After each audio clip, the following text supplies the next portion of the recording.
Well, hey there, everyone. It's Mrs. Acero here with another First Chapter Friday. If you're listening in real time, it is March and it is Women's History Month. And I am very excited to bring you a few novels this month that will help us to celebrate the accomplishments of women around the world. The book that I'm going to bring to you today is a memoir. It's nonfiction.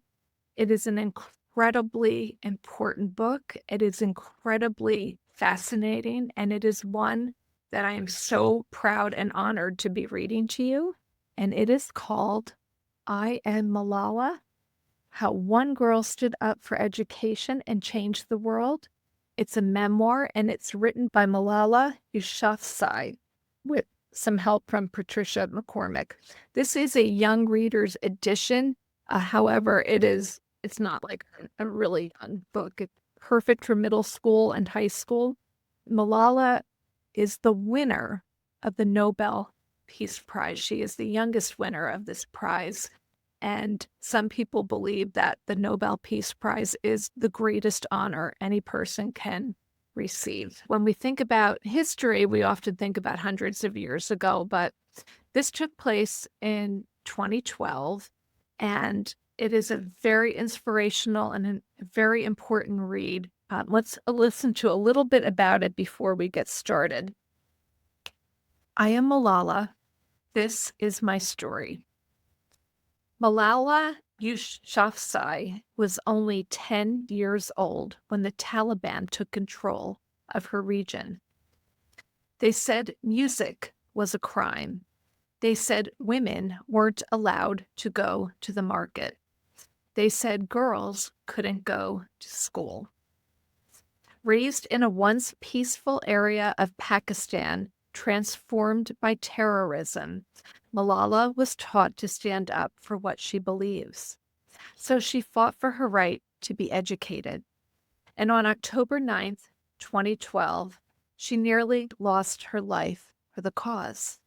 She was shot point blank while riding the bus on her way home from school.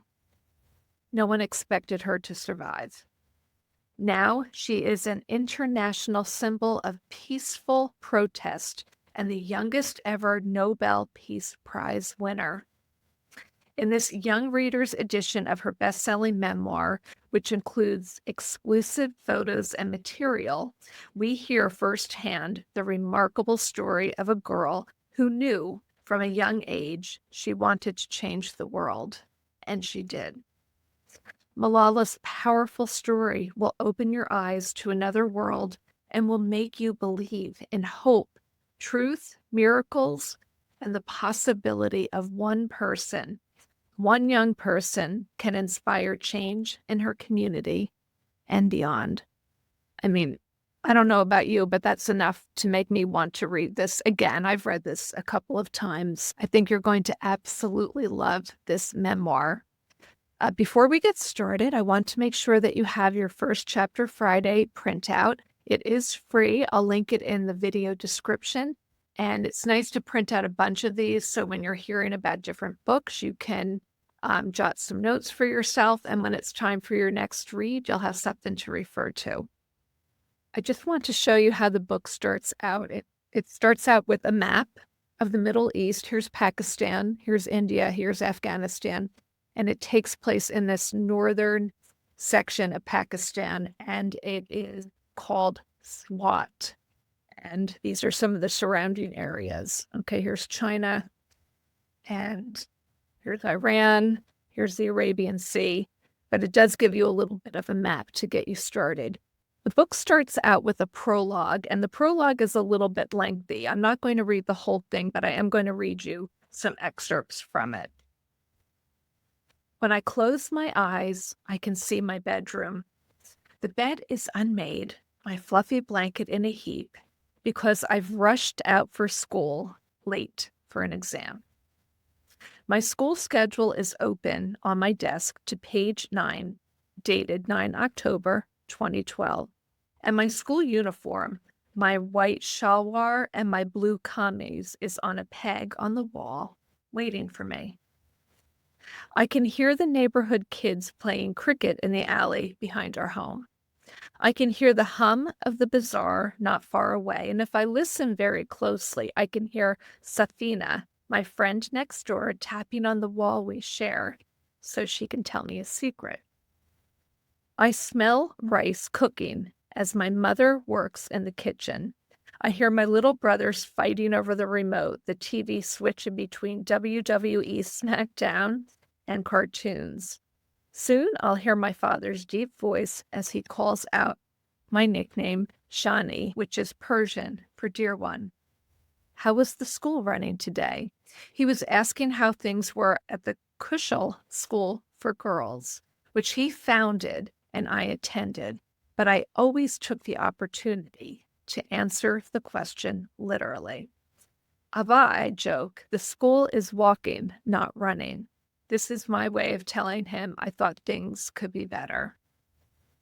I left that beloved home in Pakistan one morning, planning to dive back under the covers as soon as school let out, and ended up a world away. Some people say it's too dangerous to me to go back there now, that I'll never be able to return. And so, from time to time, I go there in my mind. But now another family lives in that home. Another girl sleeps in that bedroom, while I am thousands of miles away.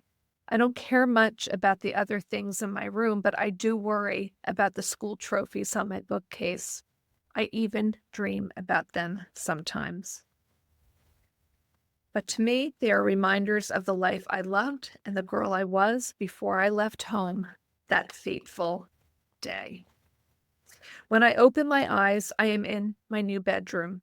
It is a sturdy brick house in a damp and chilly place called Birmingham, England. Here there is water running from every tap, hot or cold, as you like.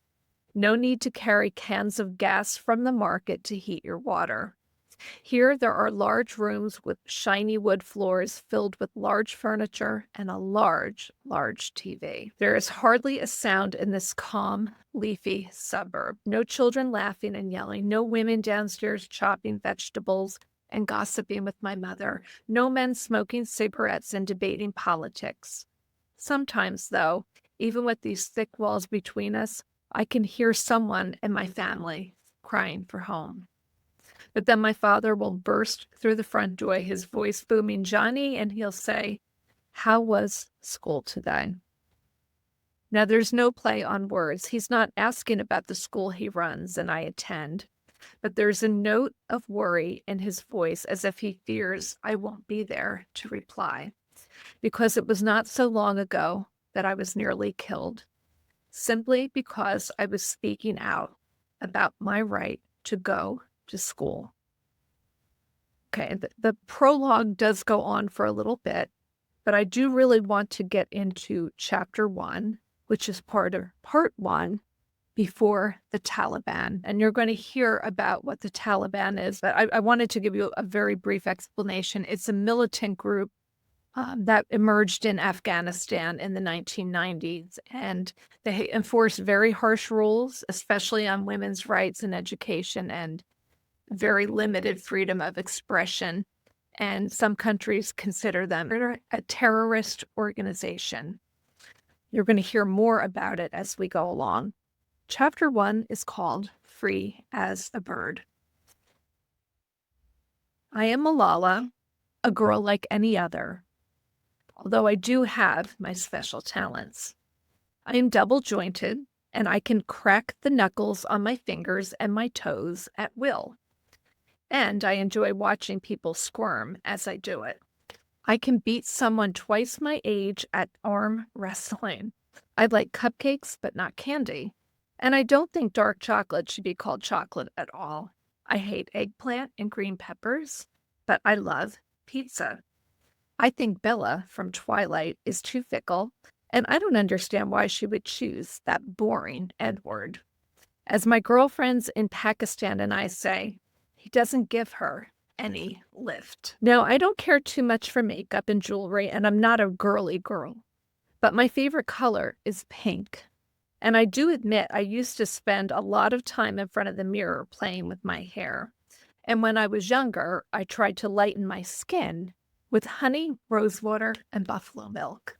When you put milk on your face, it smells very bad. I say that if you check a boy's backpack, it will always be a mess, and if you check his uniform, it will be dirty. This is not my opinion, this is just a fact.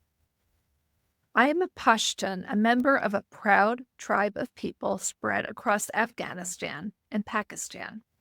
My father, Ziauddin, and my mother, Chorpeke, are from mountain villages, but after they married, they relocated to Mingora, the largest city in the Swat Valley, which is in northwest Pakistan, where I was born.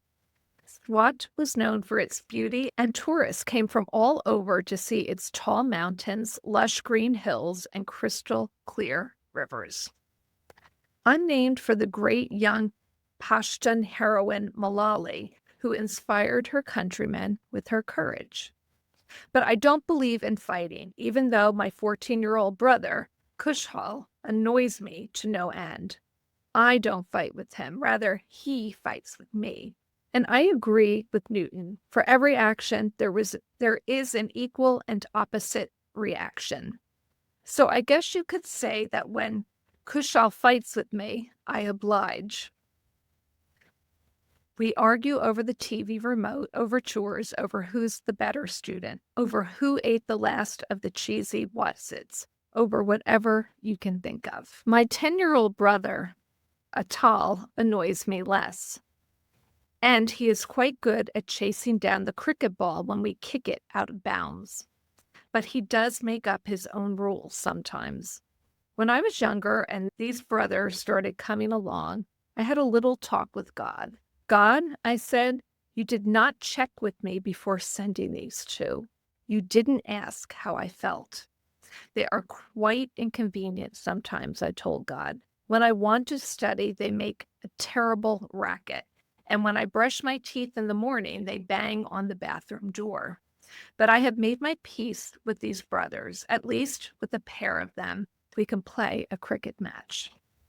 At home in Pakistan, the three of us ran like a pack of rabbits in and out of the alleys around our house. We played a chasing game like tag, another called Mango. Mango, a hopscotch game we called Chindaka.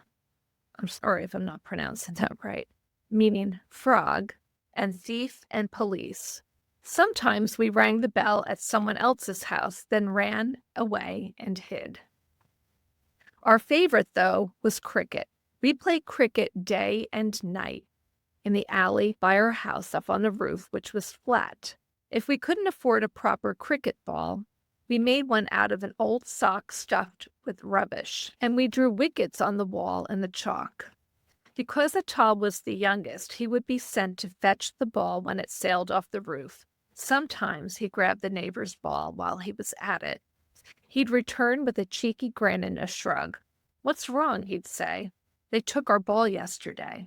But boys are, well, boys. Most of them are not as civilized as girls. And so if I wasn't in the mood for their boyish ways, I'd go downstairs and knock on the wall between our house and Safina's.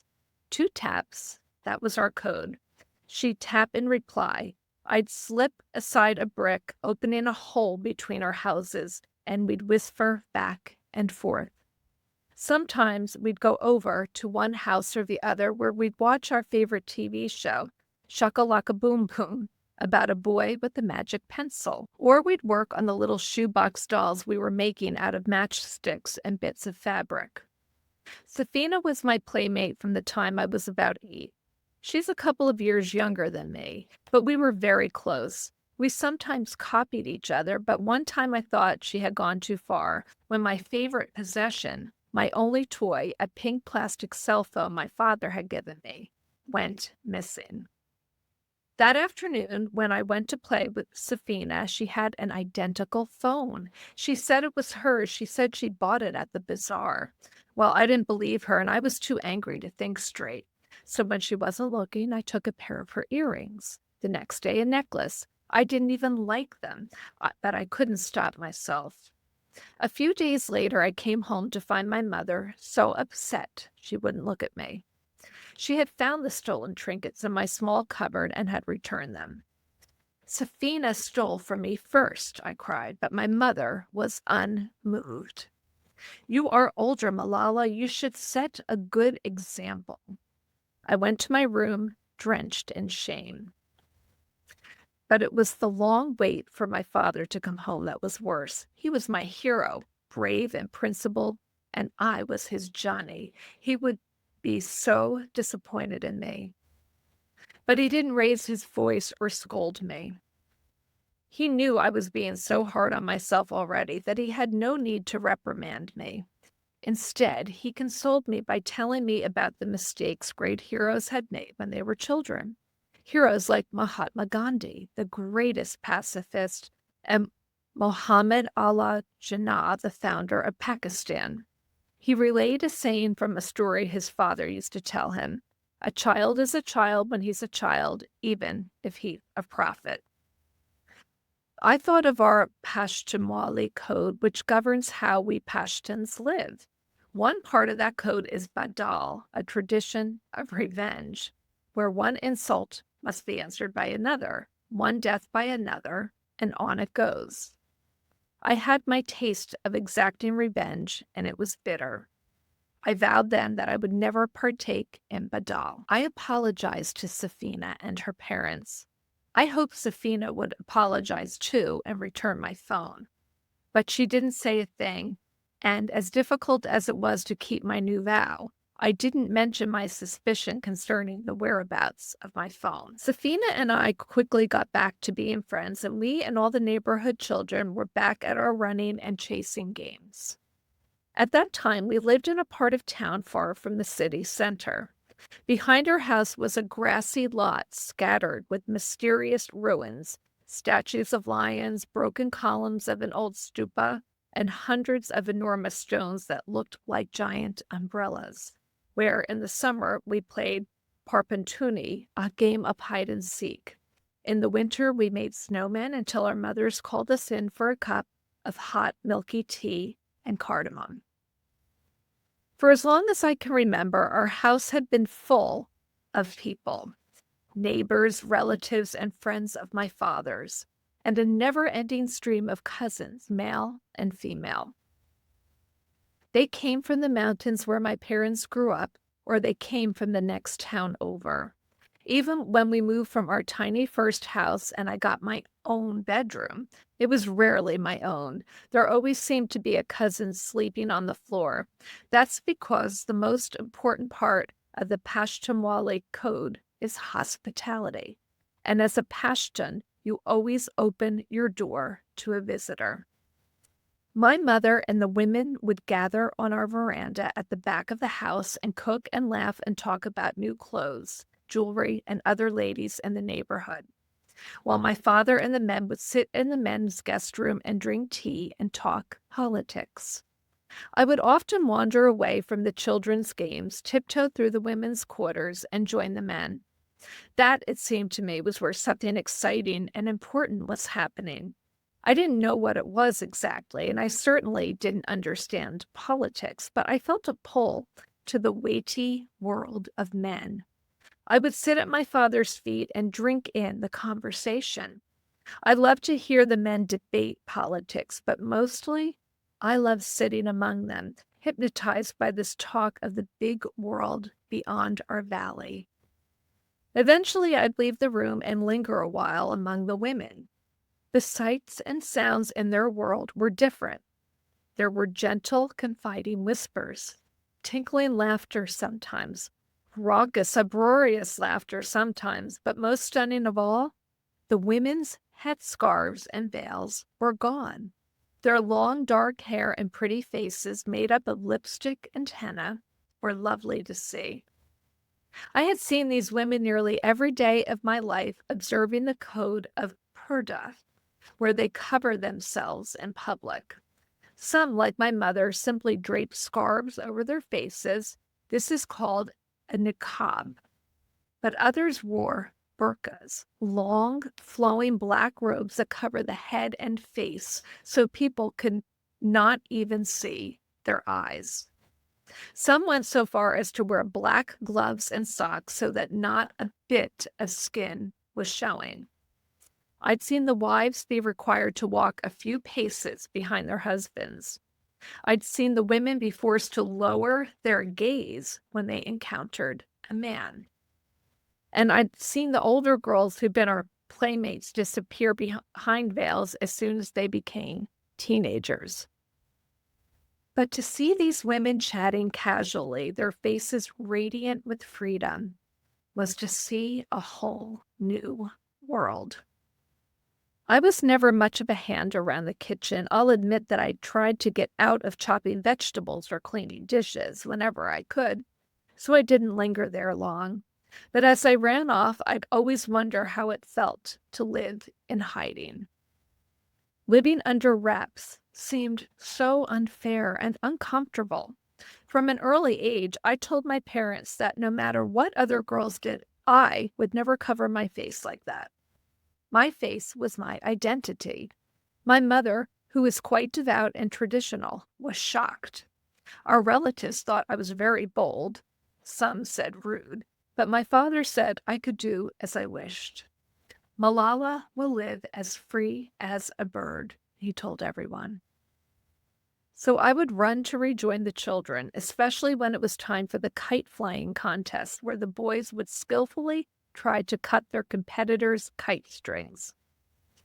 It was an exciting game full of unpredictable escapes and plunges. It was beautiful and also a bit melancholy for me to see the pretty kite sputter to the ground. Maybe it was because I could see a future that would be cut down just like those kites, simply because I was a girl.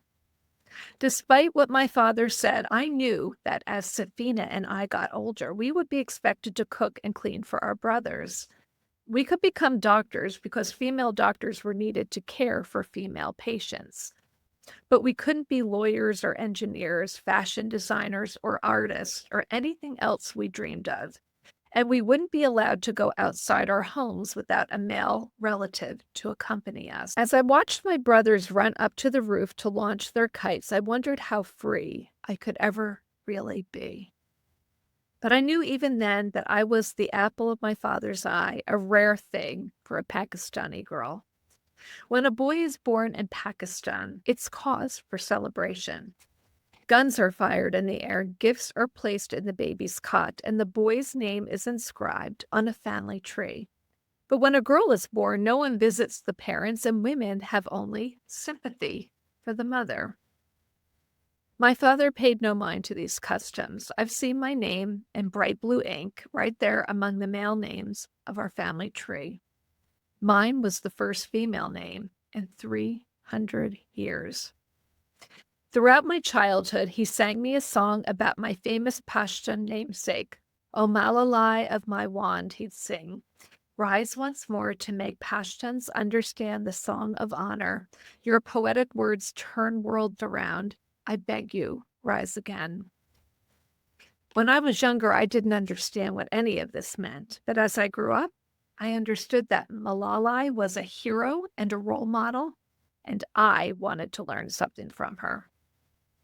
And when I started learning to read at age 5, my father would brag to his friends. Look at this girl, he'd say.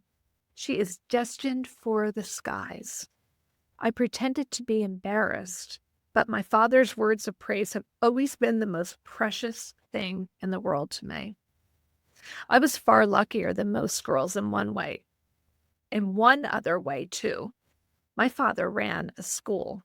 It was a humble place with nothing more than blackboards and chalk, and it was right next to a smelly river.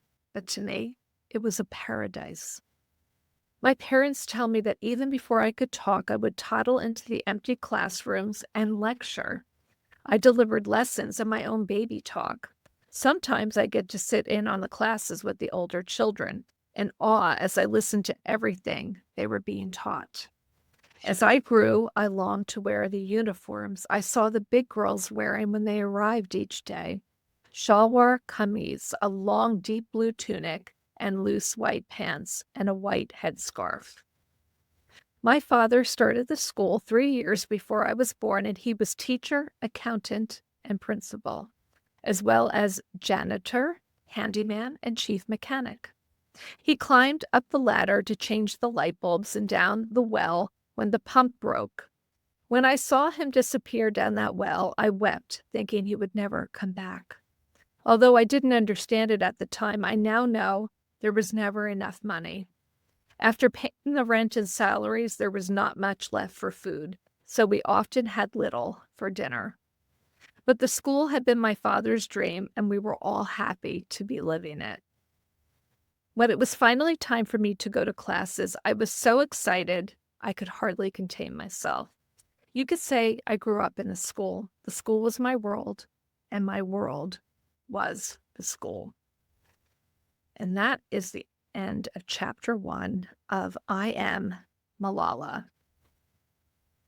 I know I bring you a lot of different stories. Some are fiction, some are nonfiction. This is one that I believe is so important, especially for Women's History Month, but really for any time. I hope you enjoyed it, and I hope you will take the opportunity to check this out at your local library. If you have any books that you would like to see featured on my channel, please be sure to drop me a note in the comments section.